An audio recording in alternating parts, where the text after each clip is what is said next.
A leitura que vamos fazer nessa noite é Lucas, capítulo 8. Nós vamos ler o versículo 22 ao 25.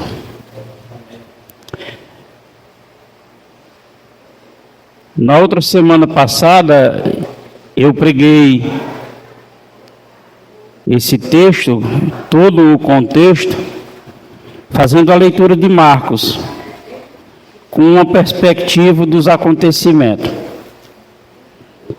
Hoje, nós vamos meditar nesse texto, nesse contexto, do capítulo 8 de Lucas, do versículo 22 a 25, como um discipulado prático para a nossa vida.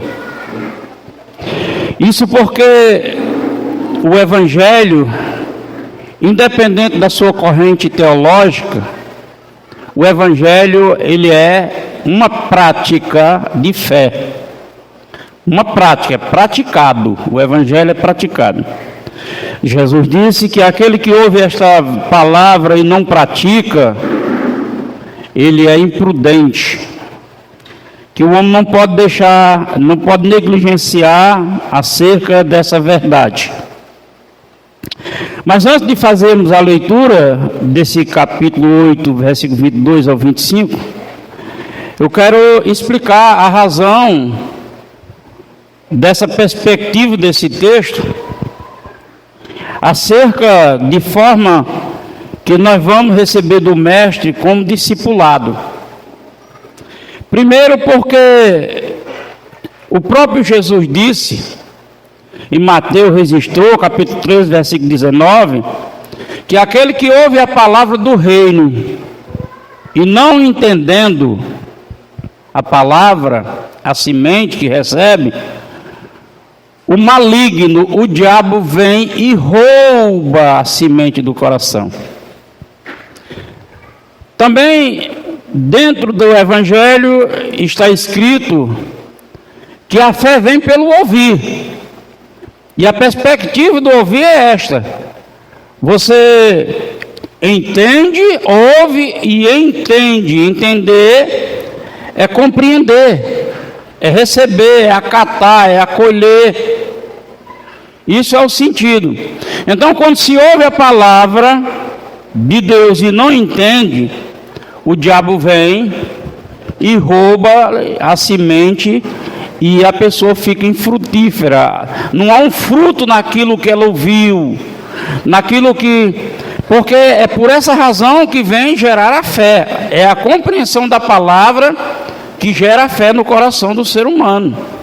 Louvado seja o nome do Senhor. Para nós entender essa perspectiva, precisamos entender o seguinte: quando se ouve a palavra, é preciso que alguém, ou você tenha um discernimento, para entender o sentido e o significado, ou significado e sentido. Vou dar um exemplo prático para a gente entender o que é isso.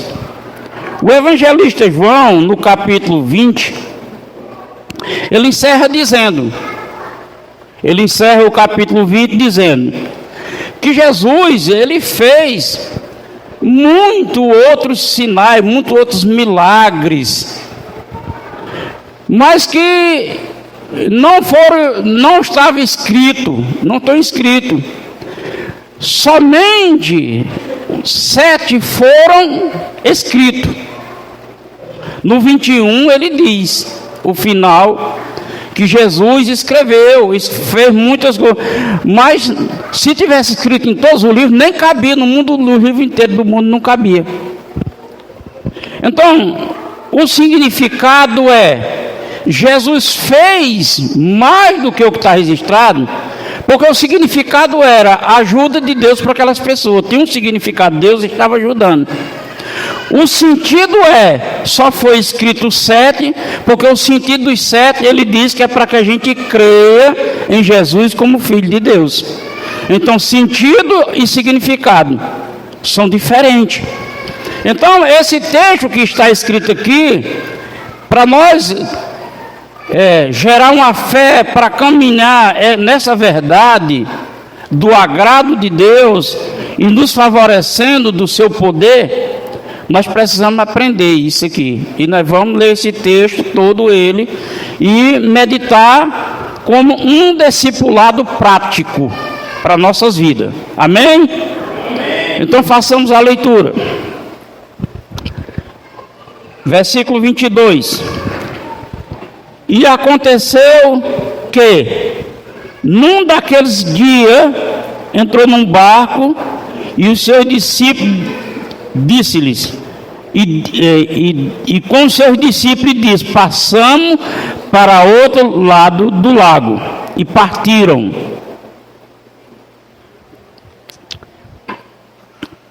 E navegando eles, adormeceu. Então sobreveio uma tempestade de vento no lago, e enchia-se de água, estando em perigo. E chegando-se a ele, o despertaram, dizendo: Mestre, pereçamos. E ele levantou-se, repreendeu o vento e a fúria da água, e estes cessaram, e fez bonança. E disse: onde está a vossa fé? E eles, temendo, maravilharam-se, dizendo uns aos outros: quem é este que até o vento e a água manda e lhe obedece? Digam graças a Deus. Pode sentar, por favor. Glória a Deus. Vamos ouvir esse discipulado para a nossa vida. Vamos entender essa semântica, essa linguagem. Primeiramente ele diz: e aconteceu num daqueles dias comum da vida dos discípulos e de Jesus, ele deu uma ordem: passamos para o outro lado do lago. Um daqueles dias, isso representa a dinâmica da vida. Um dia qualquer da vida. Um dia qualquer da vida que você tem como objetivo de sair e chegar a algum lugar. Você tem um objetivo de começar e terminar. E nesse inteirinho de tempo, de se começar e terminar, de sair e chegar, pode suceder algumas coisas, algumas situações, alguns eventos na nossa vida que exigem da nossa fé. E a fé nos foi dada pelo próprio Jesus, a fé dele foi nos dada justamente para nos socorrer do perigo, para alcançar objetivos e sonhos. A fé não é dada para se deitar e dizer: oh glória, eu tenho fé em Deus. A fé é dada para, no momento que você não alcança aquilo que gostaria de alcançar, você não tem possibilidade, então você usa a fé em Deus para que haja a possibilidade. É por isso que Jesus disse: tudo é possível ao que crê. O crer possibilita, e a fé faz o impossível acontecer. Aleluia. Então, num daqueles dias comum, natural da vida de Jesus, ele projetou naquele dia, um dia qualquer, ultrapassar o lago. Chegar ao lago. Agora vamos entender algumas coisas para a gente gerar uma fé no coração. Num daqueles dias, entrou num barco com os seus discípulos e disse: passando para o outro lado do lago. Naquele dia ele entrou num barco. A via de transporte dele naquele momento era o barco. Barco, o movimento dele é sobre água. Uma bicicleta, você anda em terreno, uma moto, um carro. Naquele momento era o barco, ele tinha que, o meio de passar era com o barco. Mas veja bem o que sucedeu. E navegando ele, adormeceu e sobreveio uma tempestade. Duas condições para a gente entender na nossa vida, irmão. Ele entrou no barco com os discípulos e ele adormeceu. Isso significa que a dinâmica da nossa vida, enquanto uns dormem, os outros estão lutando. Os outros estão passando até sufoco. Enquanto Jesus dormia, os discípulos estavam passando uma dificuldade. Aleluia. Enquanto ele dormia, os outros estavam acordados. Assim é a nossa vida, irmão. Uma vida que em algum momento você está dormindo, cansado ou sem cansaço, tranquilo. O sono representa descanso. É um descanso, você está ali no descanso. Louvado seja Deus. No momento daquele descanso, você não precisa de fé, você não precisa de nada mais do que talvez uma boa cama, um cobertor, um lugar climatizado, se o lugar for quente, e está ali. Porém, outros que estão acordados, talvez estejam enfrentando a adversidade. Eu não sei quem de vocês estão vivendo assim, olha, tranquilo. Mas certamente algum de vocês estão passando um momento difícil. Então esse momento difícil, aleluia, ele diz aqui, ele fala, onde está a vossa fé? Onde está a vossa fé? O momento está difícil, tá? Então a saída é usar a fé. Aleluia, é usar a fé. Por isso que eu falei que é um discipulado, é uma prática. Porque às vezes, irmão, quando a coisa está difícil, em vez de a gente se erguer para se levantar para exercer a fé, olha, eu passei esses dias que eu tive um sintoma de labirintite. Parece que é porque eu sou teimoso. Parece até que eu não dou crédito àquilo que eu estou passando. Não é isso. É porque a Bíblia diz que eu tenho que resistir por fé. Eu só venço se eu resistir por fé. Aleluia. Então a minha mulher, minhas filhas, eles são testemunhos. Eu disse para a Jéssica: pai, como é que você está? Eu disse: cada vez mais teimoso. Ela disse: então você está melhorando. Por quê? Eu disse: cada vez mais teimoso. Porque a labirintite quer me derrubar. Mas eu tenho que acreditar no Senhor, que o Senhor é comigo e que Ele me sustenta. Não vou estar equilibrado, eu não vou estar sentindo, sem sentir o sintoma, mas ela vai entender que eu não me rendo, porque ela não é Senhor da minha vida. Quem é Senhor da minha vida é Jesus. Aleluia. Glória a Deus. Então eu estou lá, Jesus acordou, eu estava lá, sentado, perguntando: o que é, bem? Eu disse: estou lutando, não se preocupe não, bem, não se preocupe não. Porque ela está dizendo que eu parecia o boneco do posto, aqueles bonecos de posto. Então eu estou lutando. Naquele dia, naquele momento, sobreveio Sobreveio. Nenhum de vocês estão passando o que eu estava passando, porque sobreveio sobre mim. Então eu não posso olhar para o seu bem-estar, agora tenho que olhar para o que eu estou vivendo. E o que eu estou vivendo, eu só posso contar com a fé em Jesus Cristo, porque em mim mesmo eu não posso superar. Aleluia! Glória a Deus!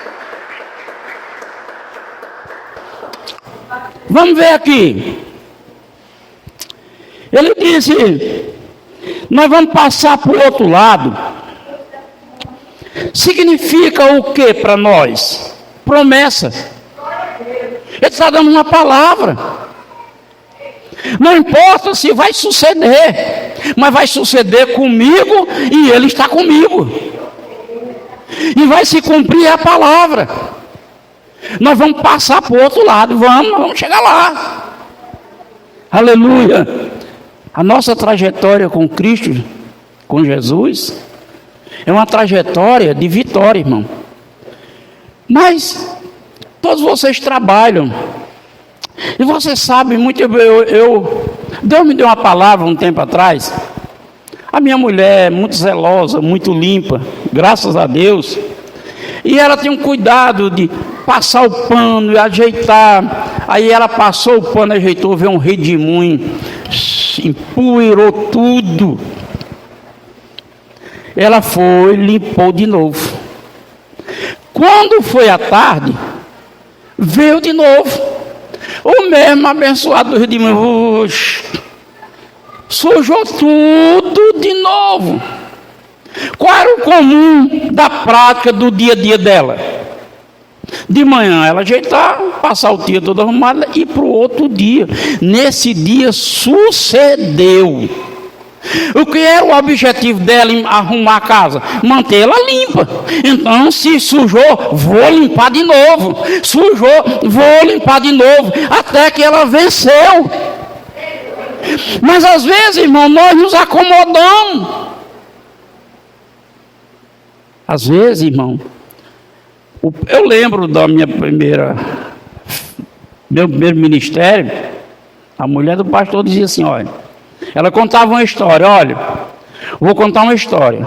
2 homens iam caminhando e eles tinham que levar uma cruz de miolo de aroeira, fixo, bem pesado, grande, e uma cruz de isopor. Uma cruz de isopor. Aí os dois caminhando. Aí o do isopor disse, mas rapaz, a minha cruz nem pesa esse tanto não, mas é só estar arrastando isso, eu vou cortar um pedaço. Eu vou diminuir ela. Aí diminuiu. Disse, você não vai cortar um pedaço da sua não? Ele disse, não. Eu vou levar completa. Pois eu vou diminuir. Andou mais um pedaço. Aí eu já tirou um pedaço. Eu vou tirar outro pedacinho, para ficar mais fácil de levar. Tirou outro pedaço. Você não vai cortar a sua, não? Vou levar dessa forma. Andando os dois, chegou um cânion. Um cânion é uma passagem de barreira de um lado e de outro, e aquele buracão no meio. Buracão no meio. O cara só fez, jogou a cruz. Pá! Cruzando de aroeira, ele passou. Chegou lá do lado, ele puxou. O cara vinha quando isopor, aí não dava para passar. Para andar com Cristo, o sentido é isso. Para você andar com Cristo, você tem que estar disposto a enfrentar as adversidades. Porque Paulo escreve a Timóteo e disse, é porque com ele, gente, nós vamos sofrer, mas também com ele nós vamos reinar. Aleluia! Não olhe! Aleluia! Não olhe e não conte apenas para o sofrimento. Olhe e conte para a sua vitória, porque Ele vai dar vitória. Vamos continuar nesse discipulado aqui. Estou gostando. Vocês estão gostando? Então ele disse, olha, passando para outro lado do lago, meu disse, é uma promessa. E promessas a nosso respeito, aleluia. Paulo diz assim, em Coríntios, para mim E para Silas, em Deus foi sim, em Cristo foi amém. Não foi sim e amém. Não foi sim, é sim e amém. Promessa de Deus para nós é para se cumprir mesmo. Mas ela vai se cumprir quando eu aprender a confiar para lutar por aquilo que eu quero. Aleluia. Demais. E partiram. É simples, irmão. Tudo tem uma decisão. Vamos para o outro lado. Bora, aí fica. Eu lembro da passagem ali molhada, quando o rio estava muito cheio, que eu botava a canoa. Aí, o canoeiro não queria atravessar com uma ou duas pessoas, porque o rio é muito largo. E quando ele ficava esperando até encher a canoa de gente. Aí o cara chegava primeiro, o nome dele é Valmir, faleceu um pouco dias. Amigo nosso. Aí dizia, bora Valmir, disse, espera um pouco. Daqui a pouco nós partimos. Aí chegava outro. Bora Valmir, já tem 2. Vamos já, daqui a pouco nós partimos. Daqui a pouco nós partimos. Ele aguentava, porque ele precisava ir com a canoa cheia, porque não compensava ir com pouca gente. A finalidade era essa, tinha que ir muita gente. Mas mesmo ele contrariando aquele que chegou primeiro e que queria logo ir, em uma hora ou outra, ele dizia, vamos partir. Agora é hora de ir. Então, irmão, em Cristo Jesus, por isso que existe o pecado da procrastinação. Os que deixam para depois. Com Cristo Jesus não tem para depois não, gente. É decisão na hora. Deus falou, percebeu que Deus falou com você? Não tem conversa. Pode ser fora de hora, meio-dia, meia-noite, não tem negócio, estou com sono, não quero nem saber. Levante e vá. Porque com Deus não está só a ordenança, com Deus está o poder, aleluia. Com Deus está a presença dEle, aleluia. E a presença de Deus vai garantir a sua vitória, aleluia. Ele vai dizendo aqui, irmão, um discipulado maravilhoso. E navegando eles, adormeceu. Então sobreveio uma tempestade de um vento no lago, e enchia de água, estando em perigo. Veja bem, aqui aconteceu uma tempestade. A tempestade, irmão, na vida humana, nunca é fácil da gente lidar com ela.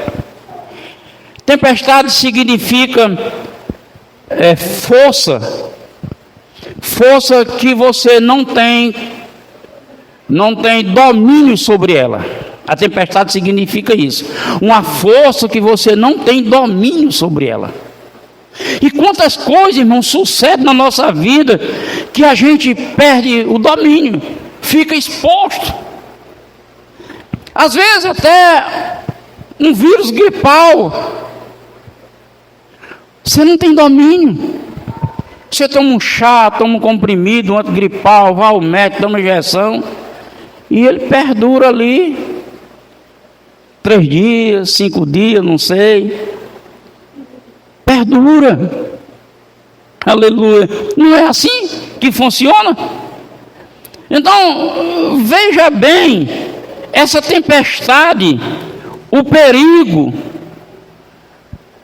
E nós estamos expostos. Quando a gente não tem o domínio, você está exposto. Você não tem o domínio. Até mesmo numa virose, você perde, fica exposto. Pode acontecer algo a mais. Pode acontecer.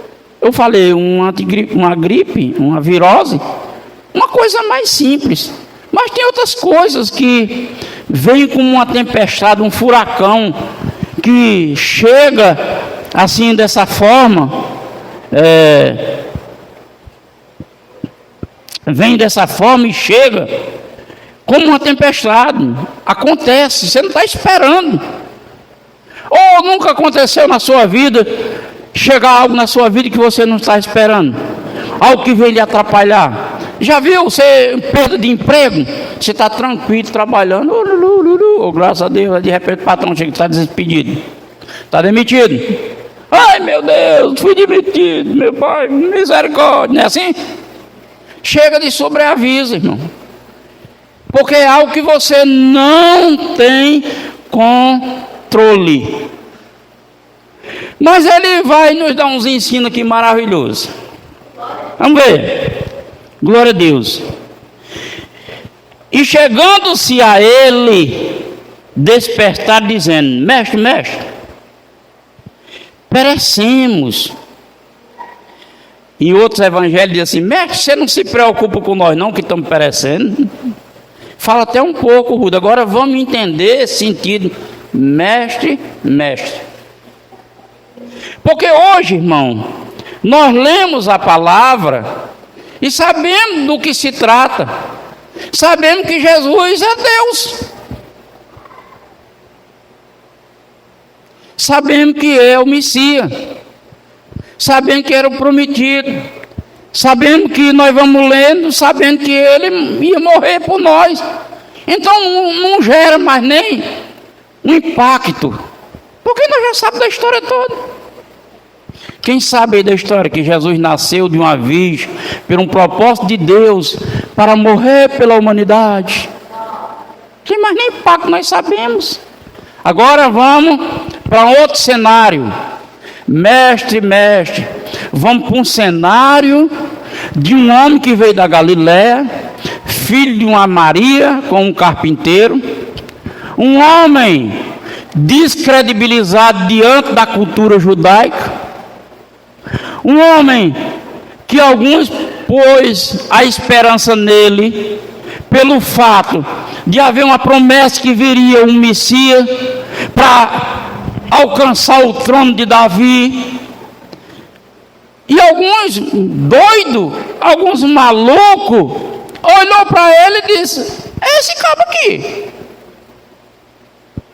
Mas para eles nada eram certos. Por quê?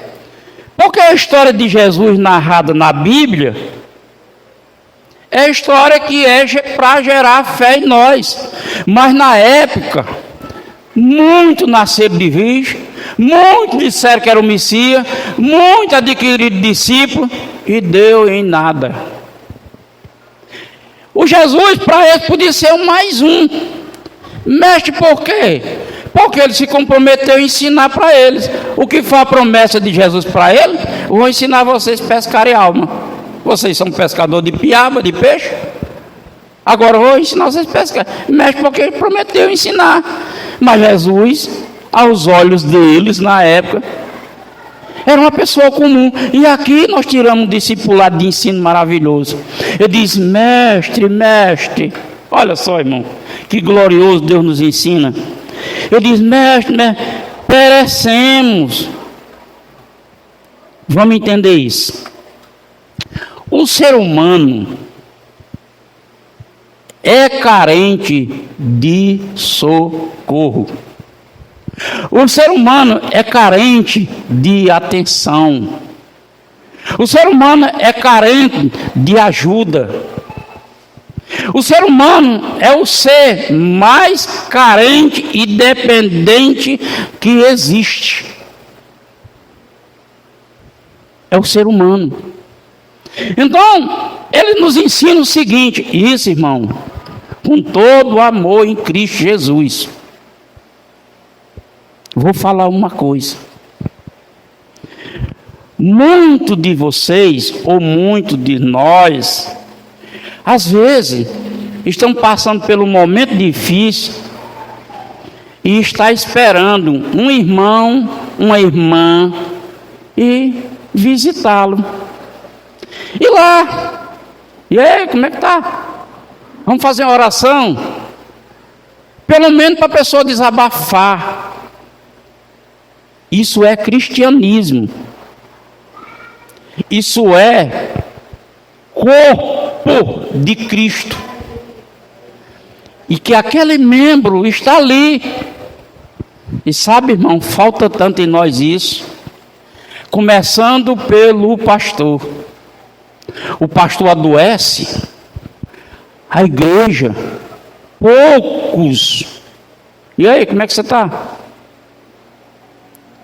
Vim, irmãos, eu sou o mestre, que aqui eles procuraram encontrar um atendimento, mas eu sou membro igual a vocês, eu faço parte do mesmo corpo, e em algum momento eu estou esperando chegar um irmão, uma irmã, pastor, eu vim fazer uma oração com o senhor, pastor, eu vim lhe abençoar, eu vim, sabe, eu quero desejar a melhora.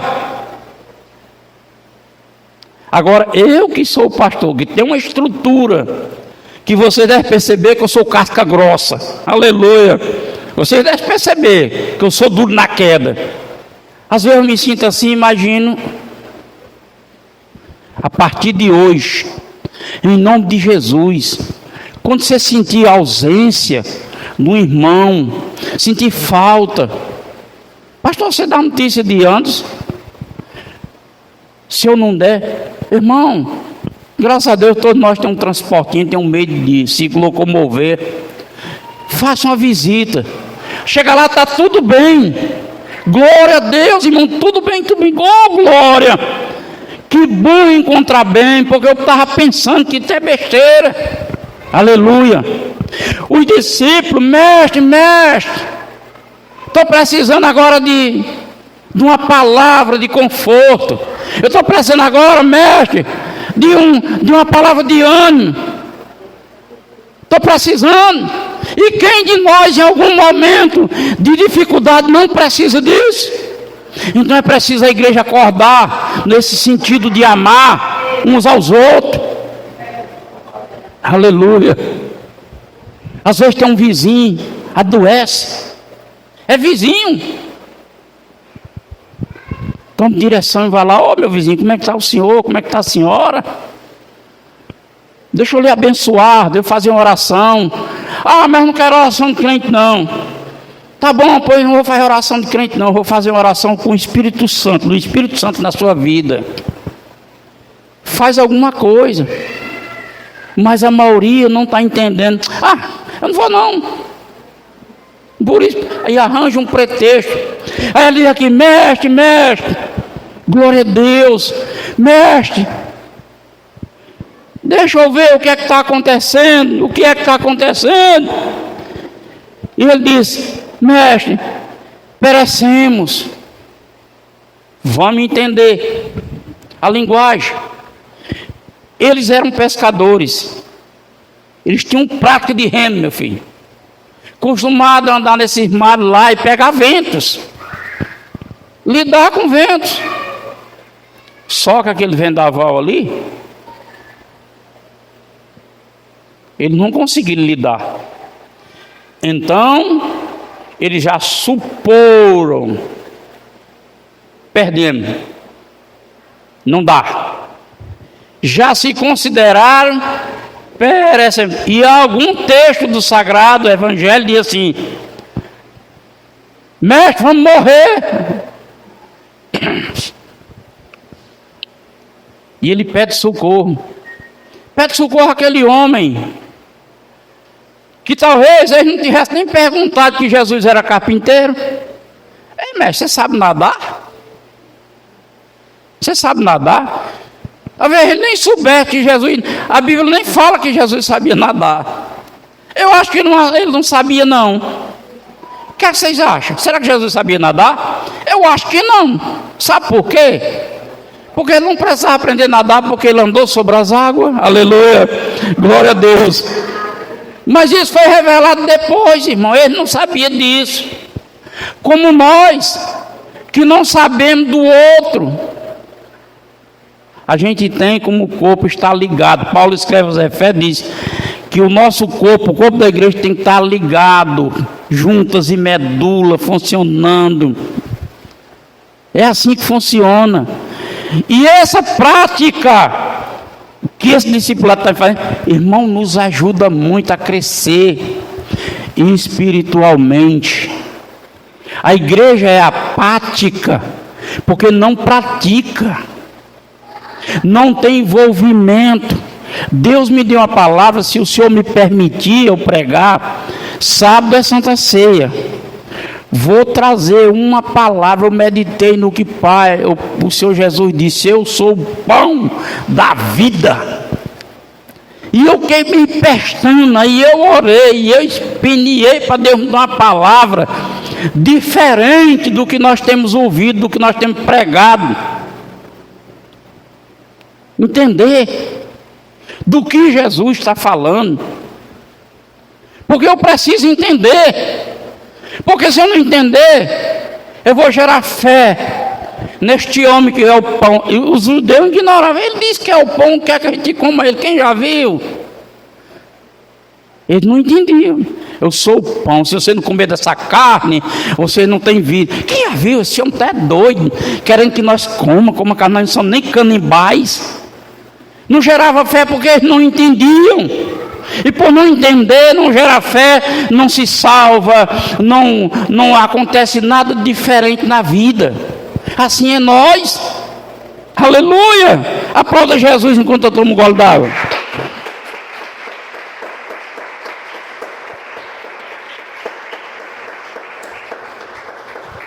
Glória a Deus.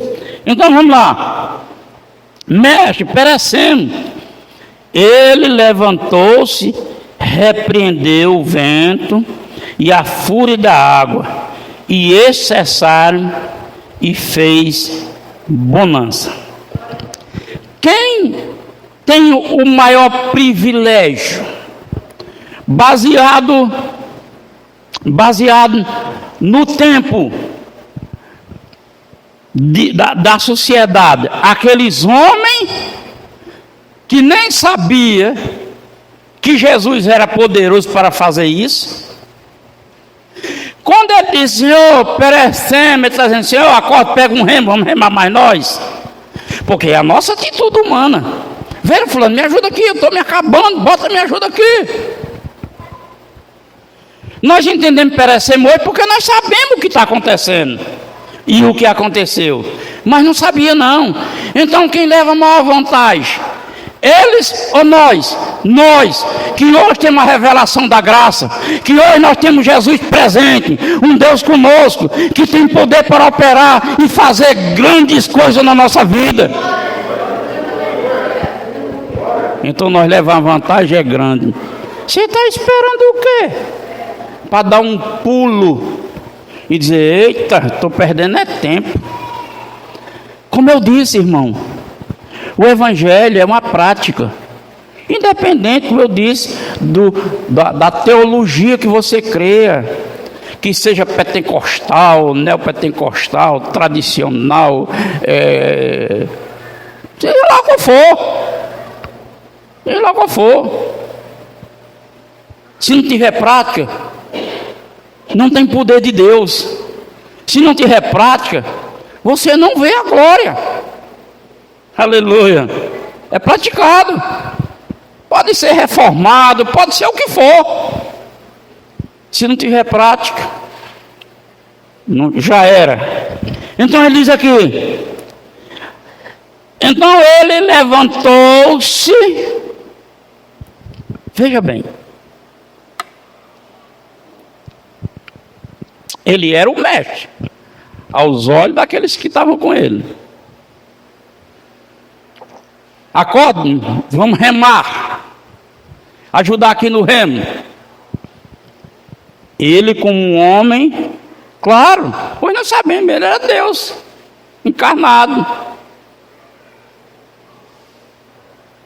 Mas Paulo diz que ele negou toda a glória, ele renunciou e se fez um homem comum. Mas um homem comum que tinha um contato com o Pai. Ele diz: eu, Pai, Somos um. Verdade.